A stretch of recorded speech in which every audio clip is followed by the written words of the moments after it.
Math के basic का series को आगे बढ़ाते हुए आज पार्ट नंबर 16 स्टार्ट करने जा रहे हैं। पार्ट नंबर 1 से लेकर के पार्ट नंबर 15 तक पूरी तरीका से कंप्लीट कर चुके थे। जो भी स्टूडेंट इस वीडियो को देख रहे होंगे, आप ये कोशिश कीजिए कि हर एक पार्ट को देखने की कोशिश कीजिए। अगर हर एक पार्ट 15 तक पार्ट देख लिए और 16वां देख रहे हैं तो आपका कॉन्सेप्ट बहुत बिल्डअप हो गया होगा और बहुत अच्छे तरीका से आपसे मैथ बन भी रहा होगा। अगर बन रहा है तो बनाते जाइए और मैथ में अपने आप को महारत हासिल कीजिए। अगर कोई भी कहे कि ये मैथ हमसे नहीं बन रहा है, आप पेन पकड़िए और मैथ को बना कर रख दीजिए, ताकि आपको उस जगह पे वफादारी नापा जाए कि वाकई में ये स्टूडेंट मैथ बनाता है और आसान बड़े बड़े मैथों को आसानी में आसान से बना भी देता है और आसान है भी मैथ, ऐसा भी नहीं है। तो देखिए ये पॉइंट वाला पावर है, तो पॉइंट वाला पावर रहेगा चाहे कुछ भी रहे। हम पार्ट नंबर से 8 से ही खाली पॉइंट का यूज किया है। अगर समझ में आगे जाएगा ना तो पॉइंट वाला मैथ आ जाए और आपसे ना बने, ये कभी हो ही नहीं सकता। सिर्फ समझ के आपको बनाना होगा, सीखना होगा। नहीं समझ में आ रहा होगा कमेंट करना होगा, फिर हम सिखाएंगे कि किस तरीके से आसान है। तो समझिएगा इस जगह पे कि पावर स्क्वायर वाला बता चुके थे, अब पावर क्यू वाला बताने जा रहे हैं। कहा कि सब पावर क्यू है सर, इसे को बनाएंगे कैसे? हम बताया था आपको कि जैसे कि हम 2 का पावर 3 ले लिए तो क्या करेंगे ना, इसका मतलब है कि 2 का 3 बार मल्टीपल है। सर 4 का अगर क्यूब ले लेते हैं तो इसका मतलब 4 का 3 बार मल्टीपल है। सर अगर हम 5 का अगर 2 ले लेते हैं, इसका मतलब 5 का 2 बार मल्टीपल। जो ये पावर है ना उतना वाली मल्टीपल बताता है। इतना सिर्फ समझना है बस। यही समझ करके आप बेहतर बन जाइएगा। यही सब समझ के, यही ना समझते हैं ना, वही आपको हार्ड दिला देता है। सर ये हार्ड लगता है, ऐसा है नहीं। 0.3 क्यूब है ना, तो क्यूब नहीं लिखेंगे, कहीं क्यूब है, इसको 3 बार मल्टीपल कर देंगे, लिखेंगे 0.3 इंटू 0.3। ठीक है, 3 पावर 3 था ना तो हम 3 बार मल्टीपल कर देंगे। क्लियर? एकदम क्लियर हो जाना चाहिए। अब क्या करेंगे, अब पॉइंट को भूल जाएंगे, पहले जो डिजिट है उसको पहले मल्टीपल कर देंगे।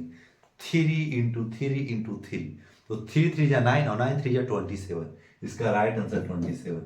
सर ये राइट आंसर है नहीं, तो पॉइंट के बाद एक डिजिट इधर भी है, पॉइंट के बाद एक डिजिट इधर भी, पॉइंट के बाद एक डिजिट इधर भी। इसका मतलब है कि पॉइंट के पास पॉइंट के बाद 3 ठो डिजिट होना चाहिए, लेकिन पॉइंट के बाद अगर हम यहाँ पॉइंट डाल देते हैं तो 2 ही डिजिट होगा सर। तो एक तो खुद जीरो बैठा लीजिए और यहाँ पॉइंट डाल दीजिए, यही आपका राइट आंसर हो जाएगा। यही है और कुछ नहीं है इस मैथ में मेरे भाई। फिर क्या करेंगे सर, इसको भी बना दीजिए। देखिए ये बन गया ना, अब इसको भी देख लीजिए। इसको 0.05 इंटू 3 बार है ना, 3 बार मल्टीपल कर देंगे।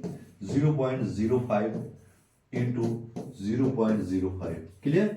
ठीक है। अब पॉइंट और जीरो को भूल जाएंगे, पहले डिजिट है उसको डिजिट को मल्टीपल कर देंगे। पचेरे 25, 5 5 25 और 5 25 इंटू 5 125, यानी पचेरे और पचे पचे 25 से यानी 125 हो जाएगा। 125 आप लिख दीजिए। क्लियर? अब सर देखिएगा कि पॉइंट के बाद राइट में आप बोले थे, ठीक है, 2 डिजिट पॉइंट के बाद इधर भी, 2 डिजिट पॉइंट के बाद इधर भी, 2 डिजिट पॉइंट के बाद इधर है, यानी पॉइंट पर 2 2 4 2 6 हो गया।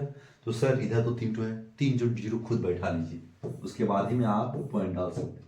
इधर का इसी पॉइंट का कोई मतलब नहीं है, ये सिर्फ बैलेंस यानी बैलेंस दिखाने के लिए इस तरीके से आगे डिजिट का पॉइंट के पहले एक जीरो लगाया जाता है, ठीक ना।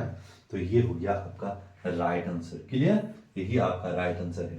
अगर ये समझ में आ गया होगा ना, ये आप कमेंट कर दीजिएगा कि इसका राइट आंसर क्या आएगा। हिंट दे देते हैं, हिंट यानी 15 15 15 यानी 3 बार, यानी 3 डिजिट के बाद पॉइंट होना चाहिए। अब कितना होगा वो आप कमेंट कीजिएगा कि इसका राइट आंसर क्या होगा। अपने से बन जाए तब कमेंट कर दीजिएगा, नहीं तो फिर मोबाइल में देखिए। अगर मोबाइल से आ रहा आपसे नहीं आ रहा है तो कमेंट कीजिएगा सर हमको ये समझ में नहीं आया, जरूर इसको बना के भेजिए। तो हम जरूर कोशिश करेंगे कि आपको वीडियो प्रोवाइड जरूर करा दें। अगर समझ में आ रहा होगा नहीं सब पॉइंट वाला, पूरी तरीके से जितना भी झेलम झोलम था सब खत्म कर चुके पॉइंट वाला। पॉइंट वाला पार्ट 8 से पार्ट 16 तक चला, यानी एपिसोड 9 चला है ये। अगर 9 वीडियो पॉइंट वाला अगर देख लिए होंगे और पीछे वाला फ्रैक्शन हो, फ्रैक्शन वाला मल्टीपल हो, फ्रैक्शन वाला डिवाइड हो, जितना भी हो सब देख लिए होंगे, तो आप बेहतर खुद महसूस कर रहे होंगे। अगर समझ में आ गया होगा तो लाइक सब्सक्राइब जरूर कीजिएगा